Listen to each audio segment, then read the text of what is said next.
कहानी शुरू होती है जेम्स से, एक 17 साल का लड़का जो मानता है कि वह साइकोपैथ है क्योंकि उसे कोई भावनाएं महसूस नहीं होती। वह कहता है कि बचपन से ही उसे चुटकुले और हंसी में मजा नहीं आता था। उसे अक्सर उसके पिता फिल के बुढ़ा जोक से गुस्सा आता था और वह अक्सर उन्हें थप्पड़ मारने का सोचता रहता था। जब जेम्स 9 साल का था तो उसने जानबूझकर अपना हाथ डीप फ्रायर में डाल दिया ताकि कुछ नया अनुभव कर सके। 15 साल की उम्र तक उसने अपनी अजीब इच्छा को आगे बढ़ाते हुए अपनी पड़ोसी की बिल्ली को जंगल में लेकर जाकर मार डाला। धीरे धीरे वह मारना शुरू कर देता है। जेम्स ने कुछ महसूस करने की कोशिश में ज्यादा जानवरों को टारगेट किया, लेकिन सब बेकार था। अब 17 साल के जेम्स का मन है कि जानवरों से आगे बढ़कर इंसान को टारगेट करे। उसे लगता है शायद इससे उसके अंदर कुछ जज्बात जागे। पर स्कूल में उसकी मुलाकात एलिसा से होती है, जो खुद भी उतनी ही उलझी हुई लगती है। वह उसके पास आती है और बातें करने लगती है। एलिसा अपनी कहानी बताती है कि वह हमेशा दुनिया से दूर कहीं रहना चाहती थी। ये चाहत उसके पारिवारिक मसलों की वजह से बनी। उसकी माँ ने फिर से शादी कर ली है और सौतेले पिता का व्यवहार उसे बहुत दुख देता है। एलिसा अक्सर अपनी 2 छोटे सगे काम भाई बहनों की देखभाल में फंसी रहती है, जिससे उसकी नाराजगी और बढ़ जाती है। उसे असहज लगना आम बात है। वह अपनी असली पिता को 8 साल की उम्र के बाद से नहीं मिली है, फिर भी वह उन्हें पसंद करती है क्योंकि वे हमेशा उसका जन्मदिन याद रखते हैं और उसे कार्ड भेजते हैं। स्कूल में एलिसा का दूसरों से जुड़ना मुश्किल होता है और उसे वो लोग पसंद नहीं जो हर किसी से अच्छे लगते हैं। दोपहर के खाने के वक्त उसके सामने बैठी एक लड़की सीधे बात करने की बजाय उसे मैसेज करती है। इससे नाराज होकर एलिसा उससे टकराती है, लेकिन लड़की की बेफिक्र प्रतिक्रिया उसकी चिढ़ और बढ़ाती है।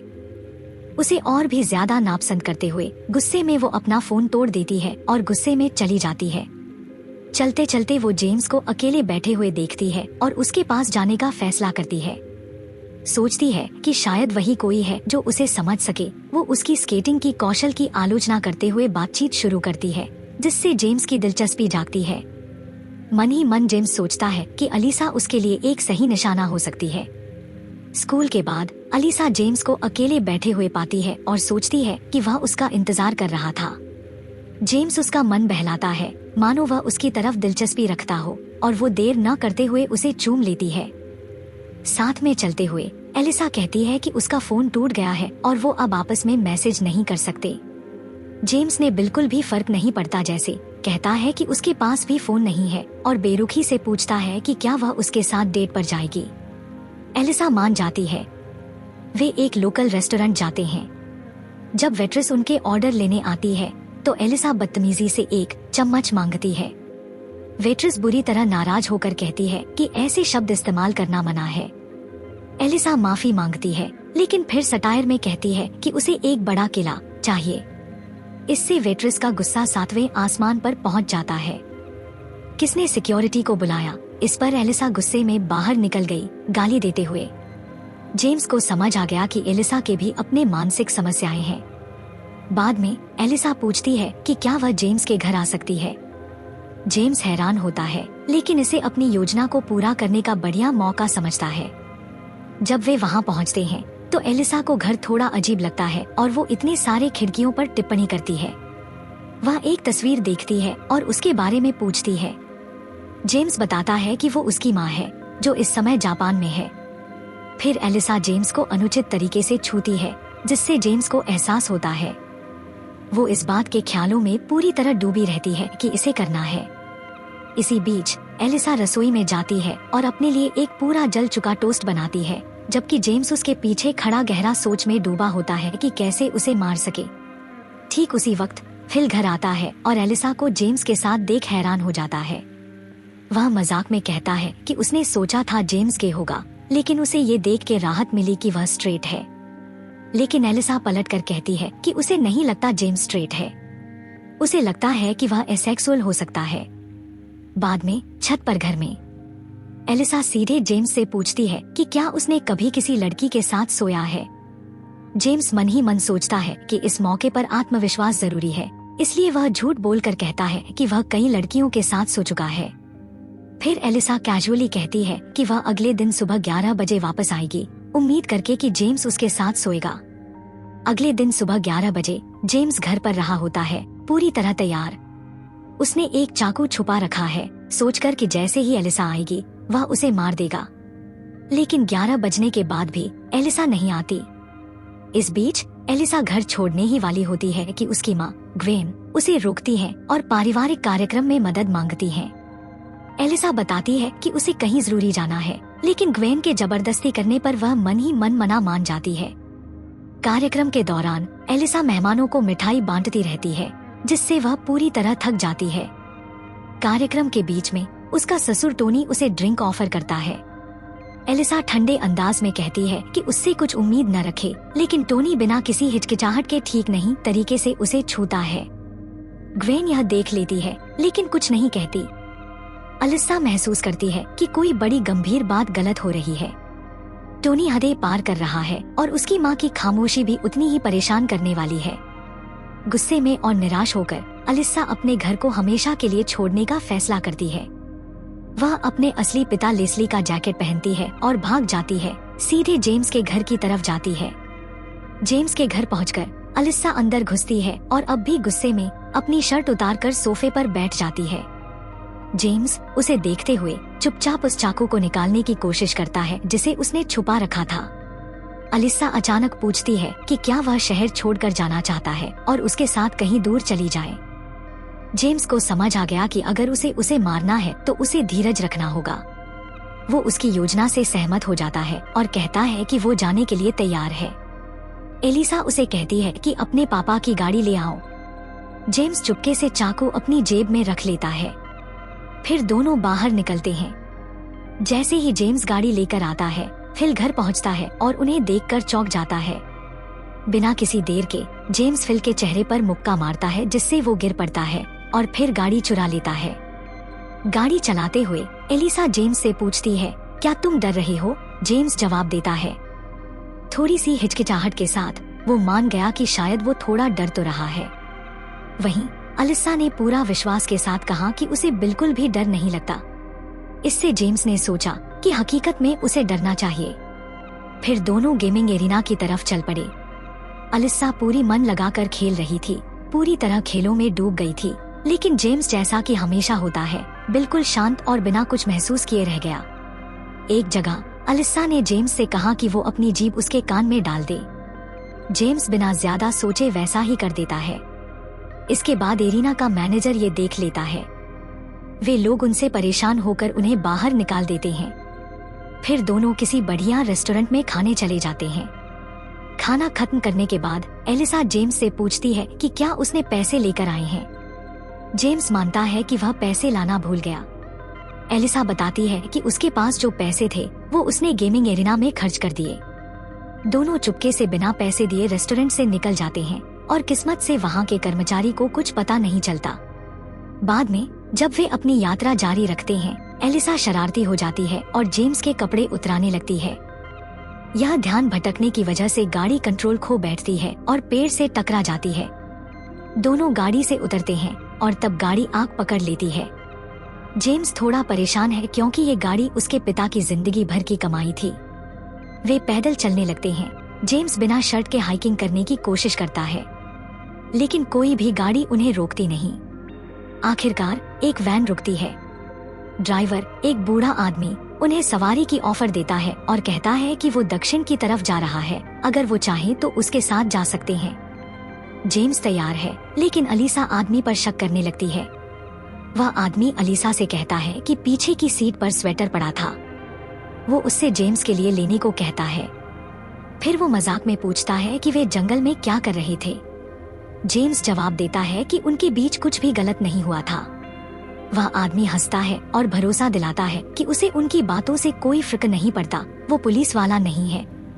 वह बताता है कि उसने सेना में 5 साल बिताए हैं और अब लड़ाई वाला कुत्ता खरीदने के लिए दक्षिण जा रहा है। वह जेम्स की माँ को फोन करके उनकी लोकेशन बताने का ऑफर देता है, लेकिन जेम्स कहता है कि उसकी माँ नहीं रही। ये सुनकर एलिसा हैरान हो जाती है। वे वहीं रुक जाते हैं। एक रेस्टोरेंट में एलिसा जेम्स से पूछती है कि उसने अपनी माँ के जर्मनी में होने के बारे में झूठ क्यों कहा। जेम्स कहता है कि ये लंबी कहानी है। फिर एलिसा कहती है कि उसे उस आदमी पर भरोसा नहीं है। उसी वक्त वो आदमी कॉफी लेकर वापस आता है और अपनी पत्नी और बच्चों की तस्वीरें दिखाता है। एलिसा बच्चे की शक्ल का मजाक उड़ाती है, उन्हें आलू जैसे चेहरे कहती है और उनकी शक्ल पर तंज कसा, जो कि काफी बुरा था। जेम्स उसे रोकने की कोशिश करता है, लेकिन गुस्से में एलिसा रेस्टोरेंट से बाहर निकल जाती है। जेम्स उस आदमी से माफी मांगता है और बताता है कि उसे टॉयलेट जाना है। आदमी मान जाता है और कहता है कि उसे भी जाना है। बाहर एलिसा महसूस करती है कि उसने शायद ज्यादा बोल दिया और माफी मांगने वापस जाने का फैसला करती है। लेकिन जब वह लौटती है तो पाती है कि जेम्स और वो आदमी दोनों ही गायब हैं। बाथरूम में वो आदमी जेम्स को गलत तरीके से छूने लगता है, जबकि जेम्स पेशाब कर रहा होता है। जेम्स कोई विरोध नहीं करता। अचानक एलिसा अंदर आती है और हैरान रह जाती है। वह जेम्स से पूछती है कि क्या वह गे है। जेम्स जवाब देता है कि वह बिल्कुल भी गे नहीं है और वो आदमी उस पर जबरदस्ती कर रहा था। आदमी जाने की कोशिश करता है, लेकिन एलिसा उसे रोकती है और उसकी वॉलेट मांगती है, धमकी देते हुए कहती है कि वो उसे पुलिस और उसके परिवार को बच्चों से गलत छूने की शिकायत करेगी। आदमी हार मानकर अपनी वॉलेट दे देता है, जिसमें बहुत सारा कैश होता है। फिर दोनों पास के ही एक होटल जाते हैं रात बिताने के लिए। एलिसा बाथरूम चली जाती है और जेम्स उसे मारने की तैयारी करने लगता है, अपनी जूते से चाकू निकालता है। तभी बाथरूम से एलिसा का रोना सुनाई देता है। जेम्स मारने का ख्याल दबा देता है। जब एलिसा बाहर आती है तो वो होटल से घर फोन करती है। फोन उठता है, लेकिन उसकी सौतेली माँ का पति टोनी ही फोन उठाता है। एलिसा अपनी माँ से बात करना चाहती है, लेकिन टोनी उसकी बात टाल देता है और कहता है कि उसकी माँ उसे मतलब नहीं देती। ग्वेन, जैसा कि हमेशा करती है, चुप रहती है और कोई जवाब नहीं देती। एलिसा वापस कमरे में आती है और जेम्स से कहती है कि उसे कसकर गले लगाओ। जेम्स ऐसा करता है। इस पल ऐसा लग रहा है कि जेम्स के दिल में भी कुछ भावनाएं उभरने लगी हैं। तब तक जेम्स के पिता फिल पुलिस को कॉल करके मामले की जांच शुरू करवाते हैं। अगली सुबह वे होटल छोड़ देते हैं। उनके पास गाड़ी नहीं होती। वे चलते चलते थक गए थे। एलिसा ने जेम्स से कहा कि वह अपने असली पिता लेस्ली के पास जाना चाहती है। जेम्स मान गया, लेकिन चूंकि घर काफी दूर है तो उन्हें ट्रेन पकड़नी पड़ेगी। एलिसा ने सुझाव दिया कि ट्रेन पकड़ने से पहले 1-2 दिन आराम कर लें। जब जेम्स ने पूछा कि कहाँ रुकना चाहिए तो एलिसा ने बस यही कहा कि चलते रहना है। रास्ते में एलिसा ने एक बड़ा खंडहर मना घर देखा। घर की हालत देखकर साफ था कि वहां काफी समय से कोई नहीं रहा। उसने सामने के गेट का कांच तोड़ा और अंदर चोरी छिपे घुस गई। जेम्स ने अपनी चिंता जताई, घबराया हुआ। शायद बाद में परेशानी हो सकती है, लेकिन एलिसा उस बात को नजरअंदाज कर देती है और कहती है कि चिंता मत करो। अंदर जाकर उन्हें घर के मालिक की एक तस्वीर मिलती है, जिस पर एलिसा अपना च्यूइंग गम चिपका देती है।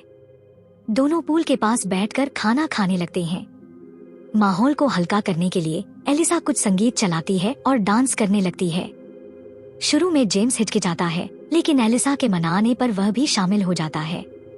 जब एलिसा इंटीमेट होने की कोशिश करती है तो जेम्स घर के मालिक की तस्वीर की ओर इशारा करते हुए कहता है कि वह उन्हें देख रहा है, इसलिए ऐसा नहीं करना चाहिए। एलिसा नाराज होकर उसे बोरिंग कहकर वो निकल जाती है। बाहर उसकी मुलाकात एक काले आदमी से होती है जो खुद को टॉर बताता है। एलिसा उसका नाम सुनकर हैरान होती है। वो समझाता है कि असली नाम क्रिस्टोफर है, लेकिन वो अपने आप को अजीब समझता है, इसलिए टॉफर कहा जाता है। एलिसा को ये बात अच्छी लगती है और वो अचानक उसे चूम लेती है, फिर उसे अपने साथ चलने को कहती है। इस बीच जेम्स ऐसी भावनाएं महसूस करता है जो उसने कभी नहीं महसूस की थी। उसके अंदर एक गहरी बेचैनी बढ़ने लगती है।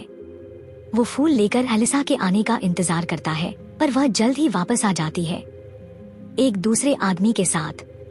एलिसा जेम्स से कहती है कि वो ऊपर जाने वाली है टॉयर के साथ कुछ काम करने। अपनी जिंदगी में पहली बार जेम्स को दिल टूटने का एहसास होता है। उसे एक ऐसा भावनाओं का तूफान महसूस होता है जिसका वो सारी जिंदगी से इंतजार कर रहा था। दर्द के बावजूद उसे एलिसा के प्रति एक अजीब सी कृतज्ञता महसूस होती है, क्योंकि उसे लगता है कि उसकी वजह से ये भावनाएं आखिरकार उसकी नींद से जाग गईं। नीचे जेम्स अलग अलग दराजों में तफ्तीश करने लगता है, घर के चारों ओर चीजें देखते हुए। अचानक उसकी नजर एक कैमरे और कुछ तस्वीरों पर पड़ती है। सब कुछ मकान के मालिक की था। जो उसने देखा उससे उसे बड़ा झटका लगा। कई महिलाओं के साथ बर्बरता से दुष्कर्म और हत्या करता आदमी की तस्वीरें। इधर ऊपर अलीसा टोर के साथ करीब आने वाली थी कि अचानक उसका ख्याल जेम्स के बारे में आया। उसने रुककर टोर से जाने को कहा। गुस्से में टोर ने उसे गाली दी और बाहर निकल गया। टोर के जाने के बाद जेम्स ऊपर जाकर अलीसा से मिलने की कोशिश करता है, लेकिन वह उसे अंदर आने नहीं देती।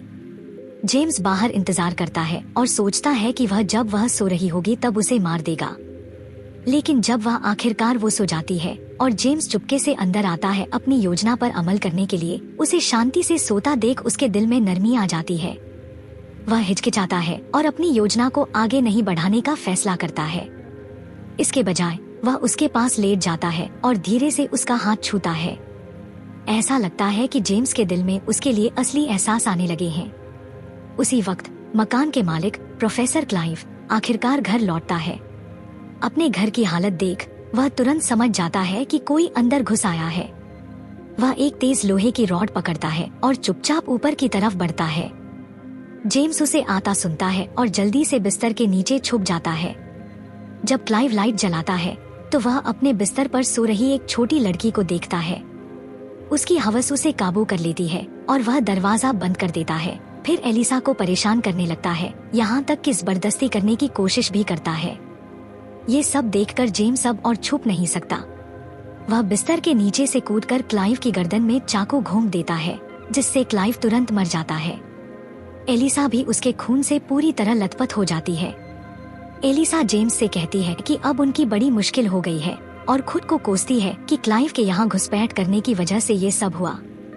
घर जेम्स अपनी हरकतों का बचाव करते हुए कहता है कि क्लाइव उसे नुकसान पहुंचाने वाला था, इसलिए उसके पास उसे मारने के अलावा कोई चारा नहीं था।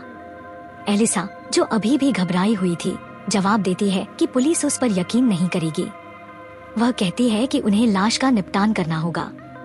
दोनों मिलकर क्लाइव की लाश उठाने की कोशिश करते हैं, लेकिन नहीं कर पाते। जेम्स कहता है कि उसने सुना है कि मौत के बाद शरीर का वजन बढ़ जाता है। एलिसा सुझाव देती है कि वो अपने निशान साफ करने पर ध्यान दे। फिर दोनों मिलकर पूरे घर में घूमते हैं, अपने फिंगरप्रिंट्स और कोई भी सबूत मिटाने की कोशिश करते हैं जो उन्हें वहाँ से जोड़ सके। जेम्स क्लाइव के शव के पास बैठा सोचता है कि किसी को मारने के बाद उसे वैसा महसूस नहीं हो रहा जैसा उसने सोचा था। एलिसा अभी भी डरी हुई पूछती है कि उसे क्लाइव को मारना ही क्यों पड़ा। जेम्स जोर देकर कहता है कि क्लाइव सीरियल किलर था और उसने उसकी जिंदगी बचाई है। फिर वह एलिसा को क्लाइव के अपराधों की तस्वीरें और वीडियो दिखाता है सबूत के तौर पर। एलिसा उससे कहती है कि ये सब शव के साथ छोड़ दो और हम यहाँ से निकल जाएं। एलिसा कपड़े बदलती है, पुराने जला देती है और जेम्स से कहती है कि हमें उसके पापा के पास जाना होगा। लेस्ली तुरंत। जेम्स ने बताया कि उसके जैकेट पर खून के दाग हैं और उसने कहा कि उसे भी जला देना चाहिए, लेकिन एलिसा मना कर देती है, कहती है कि ये उसके पिता का जैकेट है और वह इसे कभी नहीं नष्ट करेगी। आखिरकार वे रेलवे स्टेशन पहुंचते हैं।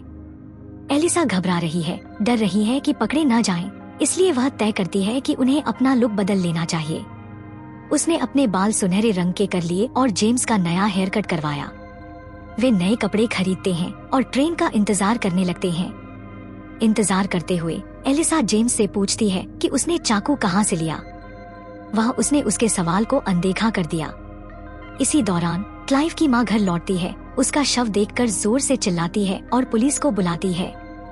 2 जांचकर्ताओं यूनुस और टेरी मौके पर आते हैं और अपनी जांच शुरू करते हैं।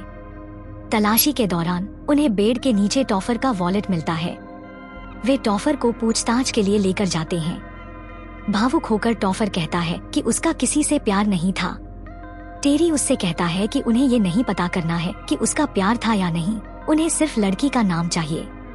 टॉफर बताता है कि उसका नाम एलिसा है और वह भूरे रंग की लेदर जैकेट पहनती थी। वह क्या पहन रही थी? उसने ये भी बताया कि वह जेम्स नाम के एक लड़के के साथ थी। पुलिस के पास अब बहुत सारा सबूत है जिसकी जांच वे कर सकते हैं।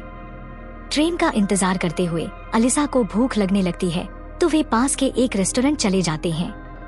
वह बार बार जेम्स को देखती रहती है क्योंकि उसके दिमाग में क्लाइव को गर्दन में छुरा घूमते हुए जेम्स की तस्वीर घूम रही होती है।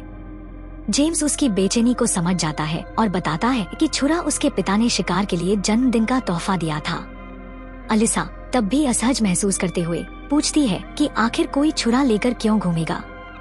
तभी जेम्स पहुंचता है उसका हाथ पकड़ने को। जैसे ही वह आगे बढ़ता है वह पीछे हट जाती है और कहती है कि वह उसे छूना नहीं चाहती। एलिसा बाथरूम जाने का बहाना बनाकर जल्द ही वहां से निकल जाती है, लेकिन असल में वह खिड़की से बाहर भाग जाती है। वह उसे छोड़कर दूर चली जाती है। जेम्स लंबे समय तक उसका इंतजार करता है। फिर उसे एहसास होता है कि एलिसा वापस नहीं आने वाली। पहली बार उसके अंदर कुछ जज्बात उठने लगते हैं। अब वह अपने पिता को और अच्छे से समझ पाता है कि कैसे वह अपनी पत्नी को खोने के दर्द से निपटने के लिए बकवास मजाक करता था। मजबूर जेम्स कुछ सड़क के गुंडों के पास जाता है और वे उससे मारने को कहते हैं। जब वे मनाते नहीं तो वो उन्हें पैसे देने की पेशकश करता है। पिटाई के बाद जेम्स आखिरकार खुद के बारे में कुछ समझ पाता है। वो वैसा साइको नहीं है जो उसने सोचा था। उसके भी जज्बात हैं। एक साफ सोच के पलों में वह पुलिस को फोन करता है और बताता है कि उसके पास एक हत्या के बारे में जानकारी है। सीन 11 साल पहले की तरफ कटता है।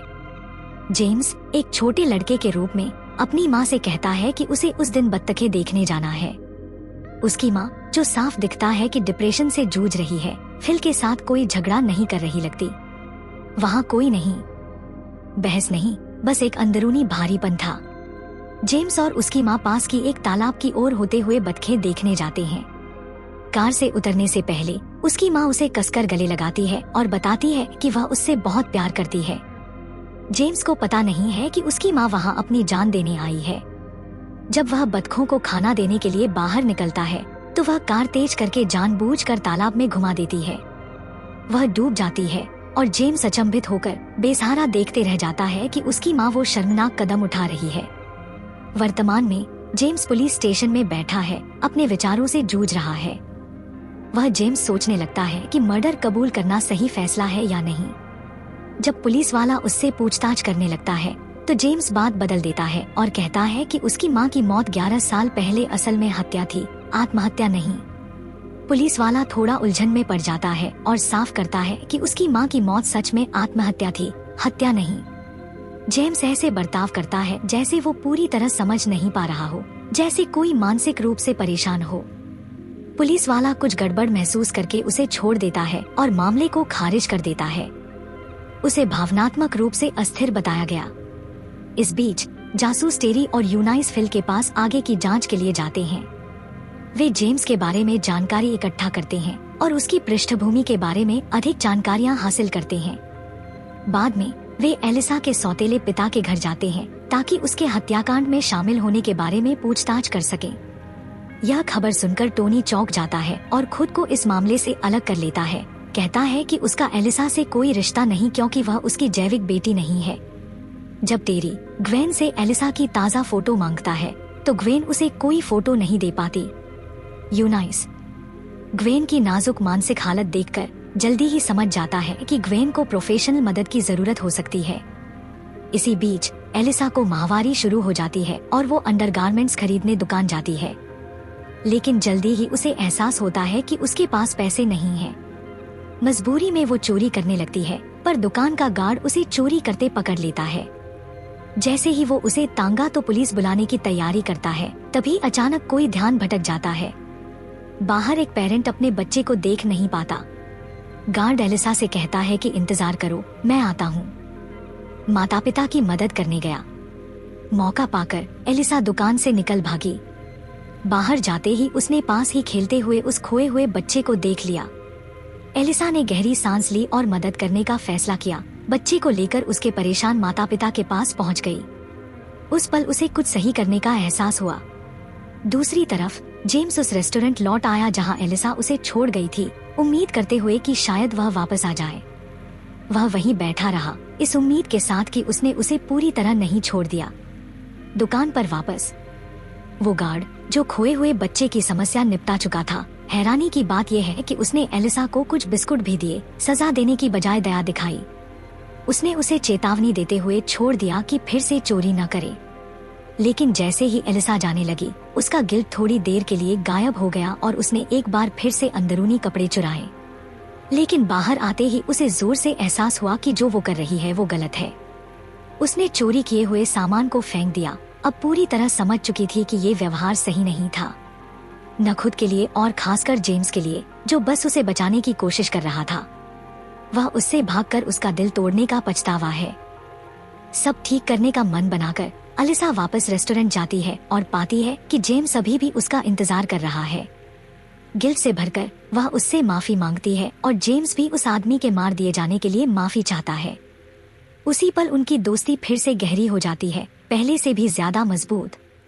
इसी बीच क्लाइव के घर जांच टीम को जेम्स की चाकू मिलती है, जो केस का अहम सबूत है। वहीं जेम्स और अलिसा कार चोरी कर ले जाते हैं और लेस्ली के पास जाने लगते हैं। कार में सिर्फ एक ही कैसेट है, जो कि वे शुरुआत में उसे सुनना अच्छा लगता है, लेकिन कुछ देर बाद एलिसा का मन उब जाता है और वह इसे फेंक देती है। वह मानती है कि उन्होंने आदमी को मारकर सही किया और यहाँ तक कि सोचती है कि पुलिस को उन्हें पदक देना चाहिए। कुछ समय बाद कार में गैस खत्म हो जाती है। वे किसी तरह पेट्रोल पंप तक पहुँचते हैं और जेम्स एलिसा से कहता है कि टैंक भर दो, जबकि वह कार चालू रखेगा ताकि कोई ध्यान न दे। तभी पेट्रोल पंप की मालकिन आती है और पहचान लेती है कि कार बिना चाबियों के चल रही है। उसे समझ आ जाता है कि चोरी हो गए और उन्हें बताती है कि अगर कार में पेट्रोल डालना है तो उसे बंद करना होगा। जेम्स धीरे धीरे मान जाता है। मालिक अपने बेटे को पुलिस को फोन करने का इशारा करते हुए टैंक भराती है ताकि समय बिता सके, लेकिन उसका बेटा उस इशारे को नहीं समझ पाता। जब टैंक पूरा भर जाता है तो मालिक एलिसा को दुकान के अंदर बिल देने ले जाती है। एलिसा, जिसके पास पैसे नहीं थे, धोखा देने के लिए टॉयलेट जाने की नाटक करती है। मालिक उसकी बात समझ जाती है और बेटे से फोन करने को कहती है। पुलिस। उसी वक्त जेम्स दुकान में दाखिल होता है और जैसे कि उसके हाथ में बंदूक हो, अपनी हथेली जैकेट के अंदर छुपा कर दिखाता है और दुकान के मालिक से कहता है कि वो एलिसा को जाने दे। फिर वो मालिक को कमरे में धकेल देता है और ताला लगा देता है। मालिक का बेटा अपनी माँ की मदद नहीं करता, बल्कि वो इस स्थिति से खुश लगता है क्योंकि वो काम से थक चुका है। वो जेम्स और एलिसा से कहता है कि वो भी यहाँ से जाना चाहता है और दुकान से कुछ चीजें उठाने लगता है। जेम्स गाड़ी स्टार्ट करता है और वो दोनों जल्दी से वहाँ से निकल जाते हैं। वहीं वो लड़का खड़ा रह जाता है और उन्हें जाते देखता रहता है। इसी बीच टेरी और उनुनिस प्रोफेसर क्लाइव के घर जांच करने जाते हैं। क्लाइव की माँ से बात करते हुए उनुनिस पूछती है कि क्या क्लाइव के कोई पर्सनल मसले, अफेयर या झगड़े तो नहीं थे। क्लाइव की माँ, जो उनके हर कामकाज से वाकिफ है, इन सबको जोर देकर नकारती है और कहती है कि उसका कोई अफेयर नहीं था। हकीकत में क्लाइव की माँ ही है जिसने उसके सारे अपराधों के सबूत छुपा रखे हैं। वह जांचकर्ता को वहाँ से जाने के लिए कहती है और जैसे ही वे जाने ही वाले होते हैं, उन्होंने उसे सही बात के लिए हमेशा टिके रहने की सलाह देती है। उसी बीच एलिसा एक फोन बूथ से अपनी माँ ग्वेन को फोन करती है। ग्वेन उससे घर आने को कहती है, लेकिन एलिसा कहती है कि टॉनी को कहो कि वह दूर हो जाए। बाद में क्लाइव की माँ को अपना दिल ऐसा कहने लगता है और वह उसके अपराधों के सबूत लेकर यूनाइस के पास जाती है। यूनाइस तुरंत वह सबूत टेरी को दिखाता है। टेरी देखता है और कहता है कि भले ही क्लाइव एक कातिल हो, इसका ये मतलब नहीं कि एलिसा और जेम्स असली हत्यारे हैं। एलिसा और जेम्स लेस्ली के घर पहुंचते हैं, लेकिन लेस्ली की जगह कोई और औरत दरवाजा खोलती है। दरवाजा औरत उन्हें बताती है कि लेस्ली जा चुका है। ये सुनते ही अलीसा पे चल देती है, लेकिन जेम्स उससे पूछता है कि क्या उसे लेस्ली का नया घर पता है। औरत हाँ कहती है। तभी उनकी चोरी की कार खराब हो जाती है और वे पैदल ही आगे बढ़ने को मजबूर हो जाते हैं। चलते चलते अंधेरा हो जाता है और आखिरकार वे कहीं बीच जंगल में एक झोपड़ी पाते हैं, जो लेस्ली का नया घर निकली। लेस्ली अलीसा को देखकर बहुत खुश होता है और तुरंत उसे गले लगा लेता है। वह लगता है जैसे कोई शराबी और नशेड़ी हो। एलिसा जेम्स को लेस्ली से अपने बॉयफ्रेंड के तौर पर मिलवाती है और पूछती है कि क्या वे कुछ दिन उसके यहाँ रह सकते हैं। लेस्ली थोड़ा सोचता है, लेकिन फिर मान जाता है और कहता है कि वे जब तक चाहे यहाँ रह सकते हैं। अगले दिन सुबह लेस्ली जेम्स को चाकू मारने का निशानेबाजी खेल खेलने को बोलता है। लेस्ली निशाना चूक जाता है, लेकिन जेम्स पहली ही कोशिश में बुलसाई मार देता है। लेस्ली जेम्स की इस कला से काफी प्रभावित होता है। फिर लेस्ली जेम्स से पूछता है कि क्या एलिसा उसके बारे में अक्सर बात करती है। जेम्स वो कहती है कि हाँ, और ये सुनकर लेस्ली बहुत खुश हो जाता है। वो उत्साह में जेम्स को गले लगा लेता है। इसी बीच जांचकर्ता जेम्स और एलिसा के माता पिता को साथ लेकर इंट्रोगेशन करते हैं। एलिसा के माता पिता सारी जिम्मेदारी फिल पर डालने की कोशिश करते हैं।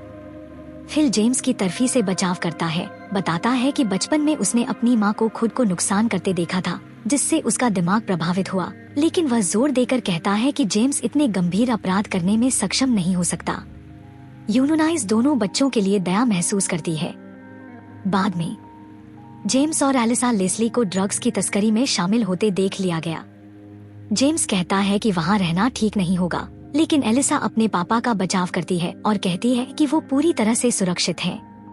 ड्रग डील पूरी करने के बाद लेस्ली अपने किए का बचाव करता है और कहता है कि वो बस सरकार और अमीर लोगों के खिलाफ लड़ रहा है।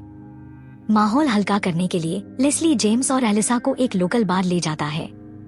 वहीं दूसरी तरफ जांचकर्ताओं ने लेस्ली का पुराना घर ढूंढ निकाला। जब वे वहां रहने वाली औरत से लेस्ली के बारे में पूछते हैं तो वो कहती है कि उसे उसके बारे में कुछ भी पता नहीं। टेरी ये सुनकर चला जाता है, लेकिन यूनोनाइज चुपके से महिला को अपना नंबर देती है और कहती है कि वो जेम्स और एलिसा दोनों को टेरी से बचाना चाहती है। इसी बीच बार में एलिसा और लेस्ली साथ में नाच रहे होते हैं। एलिसा लेस्ली का धन्यवाद करती है कि उसने उसका जन्मदिन कभी नहीं भूला और हमेशा कार्ड भेजता रहा। जेम्स उन्हें दूर से देख रहा होता है और उसे महसूस होने लगता है कि एलिसा उससे दूर हो रही है। जैसे जैसे वे पीते रहते हैं, लेस्ली के पुराने घर से आई महिला आती है और लेस्ली को बुलाती है। मजबूरन कुत्ते को मार देने की वजह ये थी कि वो बहुत दर्द में था। बाद में अपने केबिन में लेस्ली ड्रग्स लेना शुरू कर देता है। टीवी पर खबर देखते हुए उसे पता चलता है कि जो कोई भी जेम्स और एलिसा को पकड़ता है उसके लिए इनाम रखा गया है। ये ऑफर देखकर उसकी लालच बढ़ जाती है। एलिसा और जेम्स साथ में कुत्ते को समुद्र के किनारे दफनाते हैं। जैसे जैसे उनका रिश्ता करीब आता है, अचानक एलिसा को प्रोफेसर क्लाइव वाला वाकया याद आ जाता है और वो डर जाती है। वो जेम्स से कहती है कि हम ये बाद में कर सकते हैं। इसी बीच यूनोनाइज को लेस्ली की गर्लफ्रेंड से एक खबर मिलती है। उसकी लोकेशन के बारे में जाने बिना और टेरी को बताए बिना वह सीधे लेस्ली की केबिन की तरफ चलती है।